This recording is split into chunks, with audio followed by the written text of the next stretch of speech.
Yo, what is up lads and ladies, to another Rainbow Six Siege video. In today's video we're going to be talking about if 2020 has been the worst year for Siege. I mean, Siege has had a few bad years, but majority is pretty good. But has 2020 been the worst year for Siege? So we're going to talk about that in this video, so let's get into it.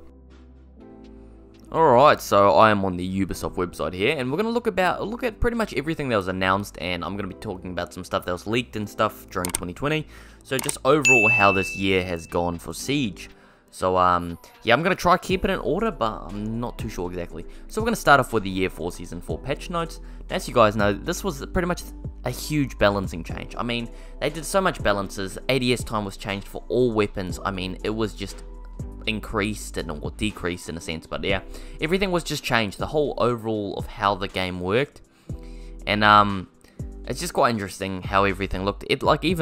So Ella got reduced recoil, but, there was things like a Finker buff, Jaeger nerf, and there's just all these things that happened. I mean, it was quite insane. It was a huge update. Like, if you guys do remember this, I know it was only last season, but yeah, there was some huge changes. I mean, it was really game-changing stuff. Like, I guess they did kind of balance the game out, but some of the stuff was just pretty insane.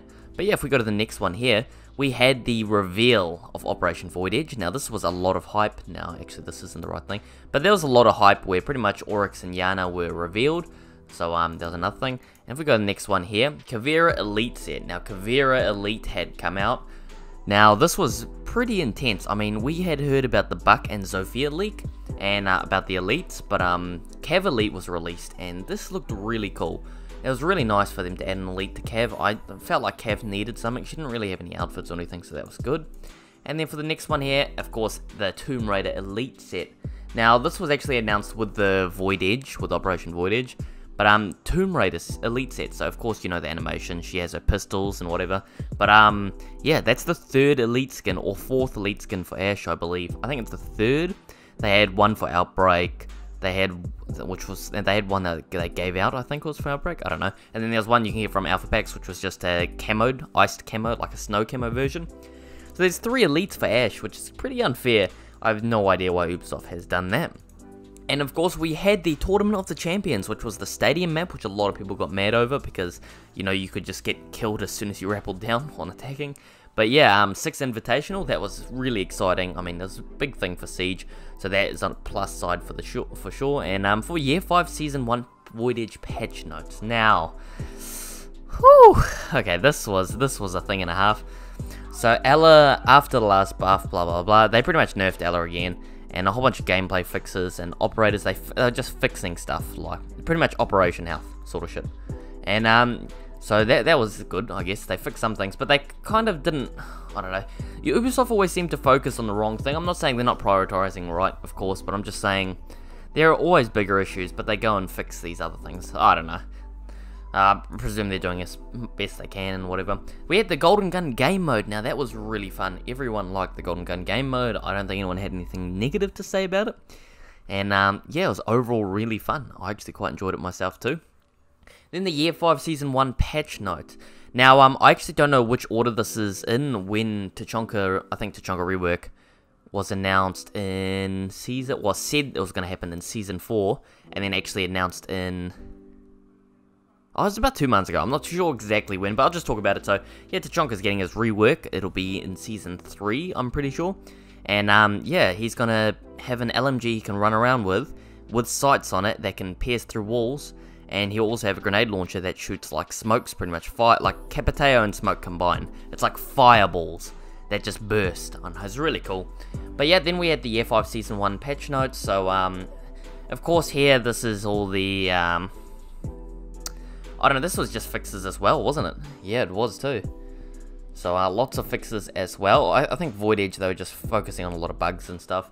And yeah, as well as with the Tachanka rework, the house rework was announced, so, and the roadmap came out showing us all the reworks and the plan for the year, so that was pretty good as well. But, oh, next here, we have the Pizza Mozzie. Now, a lot of people like this, but I've had so much people complain about how terrible the skin is, but I think it's pretty cool.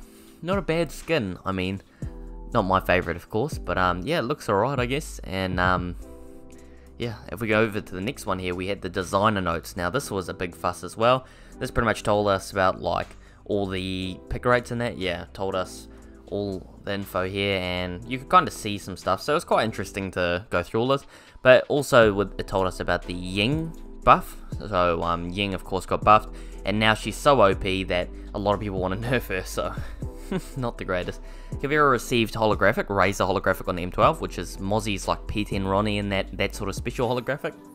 And the TCS G12, so that is Kaid and Goyo's slug gun shotgun. So that was, I think that was nerfed.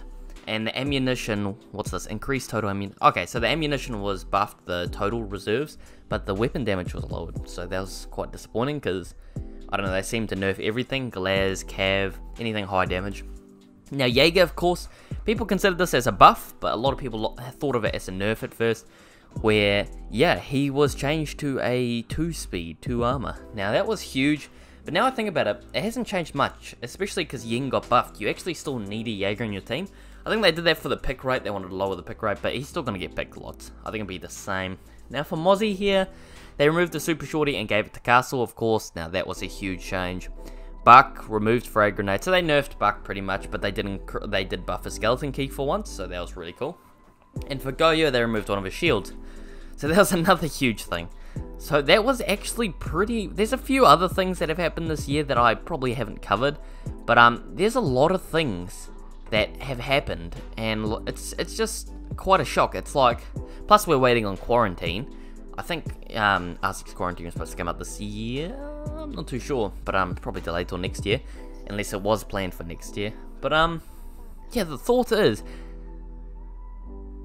this a positive? Is this all positive? Like, has everything that's happened been for the better, you know?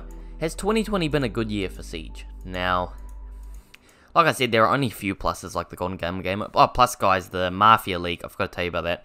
The Mafia event league, that is a huge thing that everyone is looking forward to. So, I think a majority of everything is good. I think, even though we've had a lot of bad changes, and a lot of people are quitting the game, well, not a lot of people, but I've had so many comments, people saying they're sick of the game, sick of Ubisoft, but actually, I feel like these changes are pretty good, and Rainbow's not dying. I've looked at the statistics, or at least I had a look at the Steam charts earlier, and yeah, we're actually at our prime, so we have more people joining the game now and playing and logging on than we have ever before.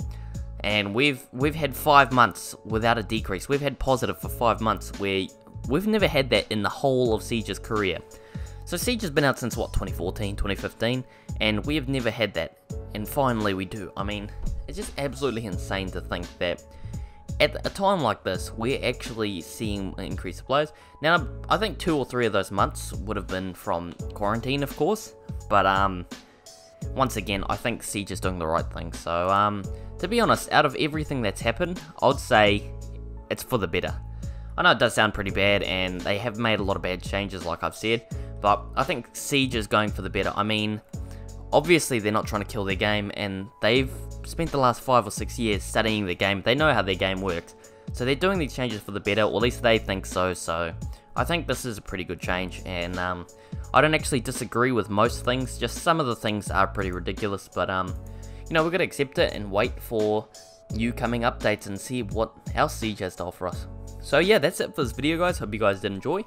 If you did, don't forget to leave a like on the video and let me know in the comment section below if this video helped you and what you guys think. If you guys think 2020 has been a bad year for Siege or a good, you know, good year for Siege. But yeah, that's pretty much it, and I'll catch you guys later.